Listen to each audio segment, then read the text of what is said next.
morning, students. This is second part of chapter locomotion and movement.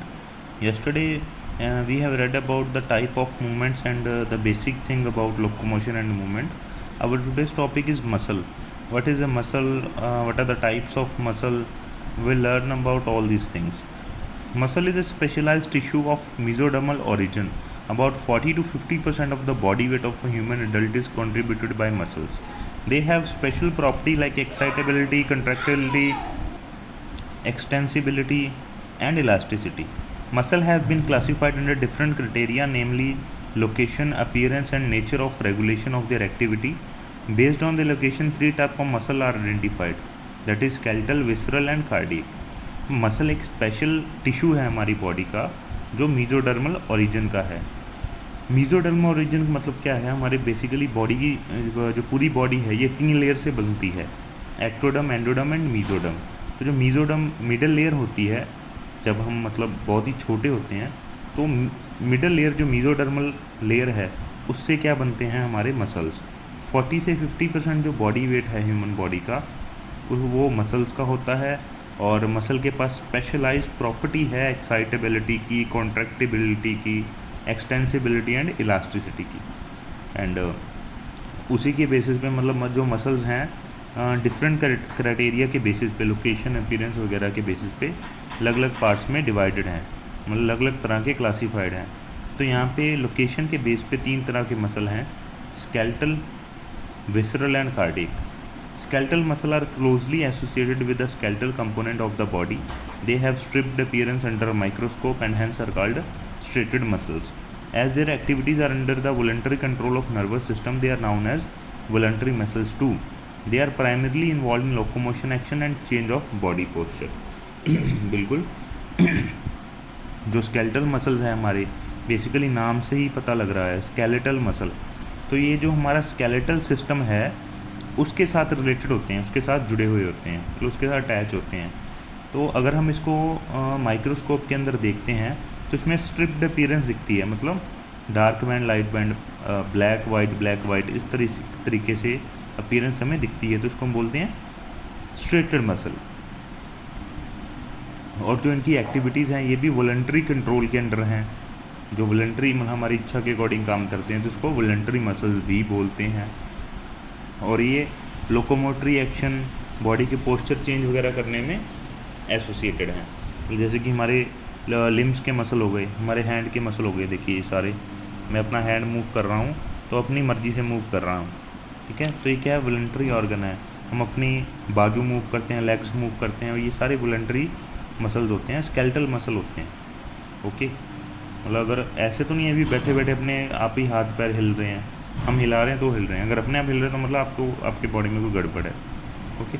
Visceral muscles, तो visceral का मतलब कि ही क्या होता है? इंटरनल, बॉडी के अंदरूनी, अंदर बॉडी के अंदर.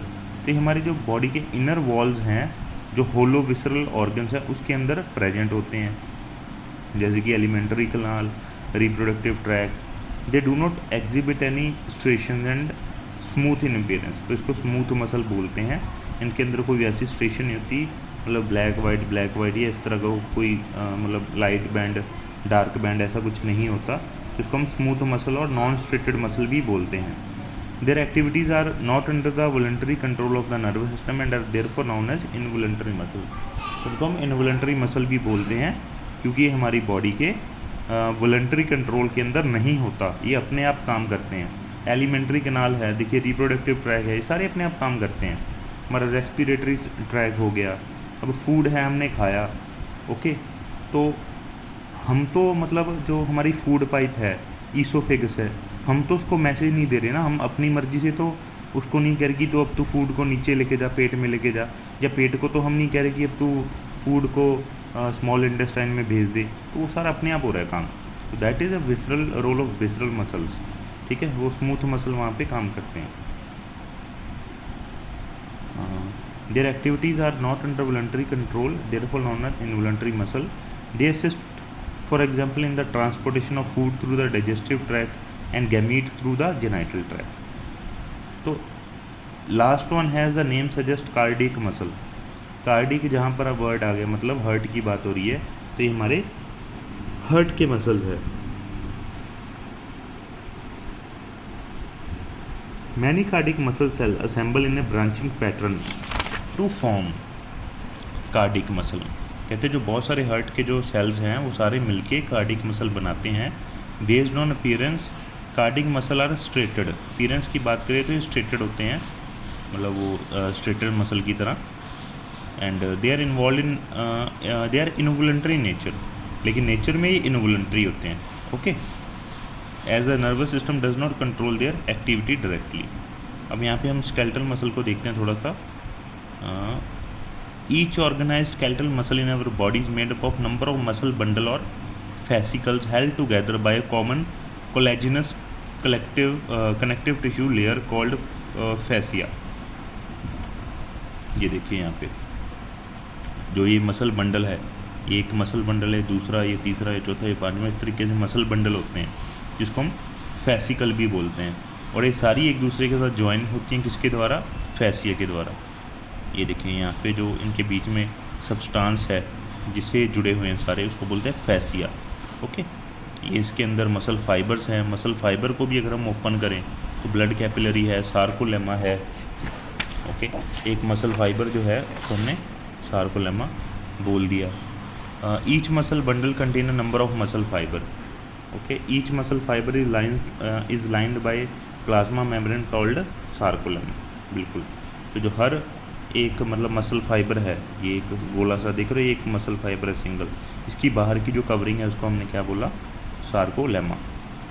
एनक्लोजिंग द सार्कोप्लाज्म, इसके अंदर क्या है? Sarcoplasm. Muscle fibre is a syncytium as a sarcoplasm contain many nuclei. The endoplasmic reticulum that is sarcoplasmic reticulum of the muscle fibre is the store house of calcium ions. तो इसके अंदर calcium ions भी होते हैं, क्योंकि जो endoplasmic reticulum है उसके अंदर क्या होता है? सार्कोप्लाज्मिक के रेटिकुलम बोलते हैं उसको।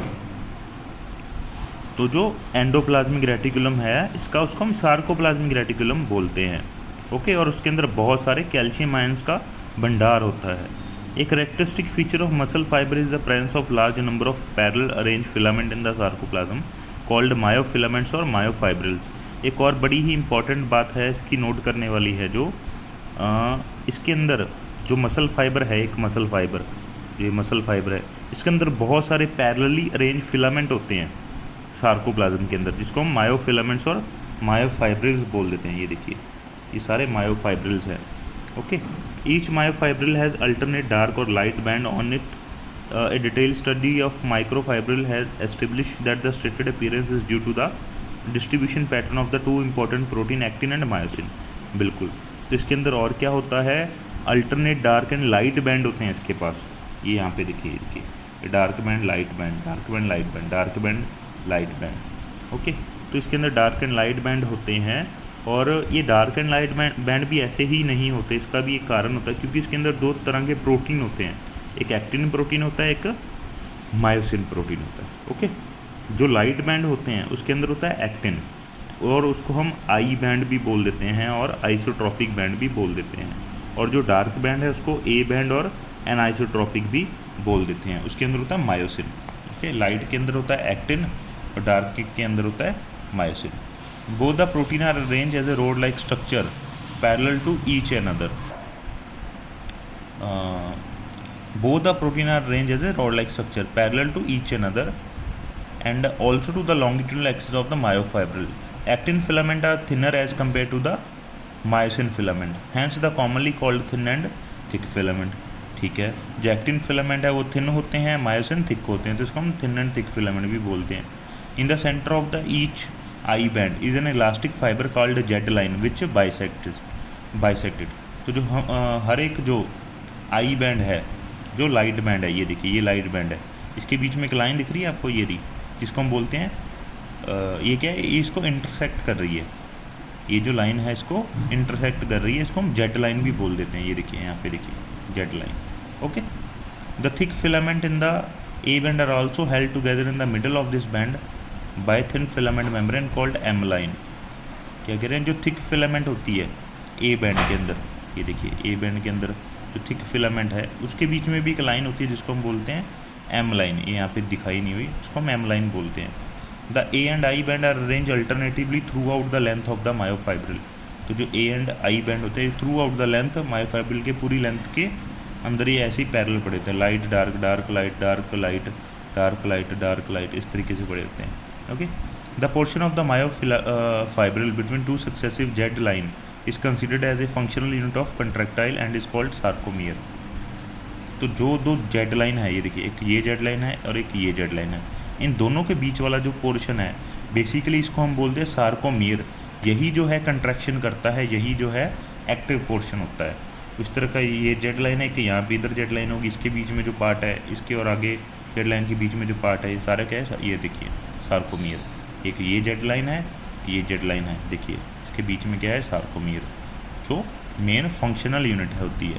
Okay, in the resting state the edges of the thin filament on either side of the thick filament partially overlap the free end of the thick filament leaving the central part of the thick filament. कहते हैं जब resting stage होती है, जो edges होती हैं thin filament की, इसकी एजेस जो हैं थिन फिलामेंट की जो एजेस हैं रेस्टिंग स्टेज में, वो थिक फिलामेंट के साथ पार्शली ओवरलैप करती हैं। यहाँ पे पार्शली ओवरलैप, थोड़ा बहुत ओवरलैप होता है। ओके, और थिक फिलामेंट जो है वो ऑलमोस्ट, थिक फिलामेंट का सेंट्रल पार्ट ऑलमोस्ट फ्री होता है। ओके, जब ये कंट्रैक्ट करता है, ये ऐसे कंट्रैक्ट करेगा, ऐसे कंट्रैक्ट, तो जो इसके बीच में स्पेस देख रहे हो आप, ये वो ख़त्म हो जाती है। ये देखिए, ये देख रहे हो आप, ये वाले जो ये एक्टिन है, ये ऐसे आपस में क्लोज आ जाएंगे, ये जो स्पेस है ये ख़त्म हो जाएगी, जिसको हम एच जोन बोलते हैं। ये स्पेस को हम क्या बोलते हैं, एच जोन। ये स्पेस ख़त्म हो जाती है और ये लाइन को बोलते हैं एम लाइन। ओके, ये देखिए, the central part of the thick filament not overlap bye thin filament is called H zone. जो सेंट्रल पार्ट है थिक फिलामेंट का, ये थिक फिलामेंट है बड़े बड़े, सेंट्रल पार्ट है, जब ये इसके ऊपर कुछ भी ओवरलैप नहीं कर रहा तो उसको हम बोलते हैं एच जोन। ओके, तो ये था हमारा आज का टॉपिक। इसमें हमने मसल्स के बारे में पढ़ा, डिफरेंट टाइप के होते हैं। तो इसके बारे में आप स्टडी करिए और नोट्स बनाइए, ज़्यादा से ज़्यादा जानकारी इकट्ठी करिए। कोई डाउट है तो हमें हमसे शेयर करिए, डिस्कस करिए। और कल हम नेक्स्ट टॉपिक करेंगे structure of contractile protein. Thank you.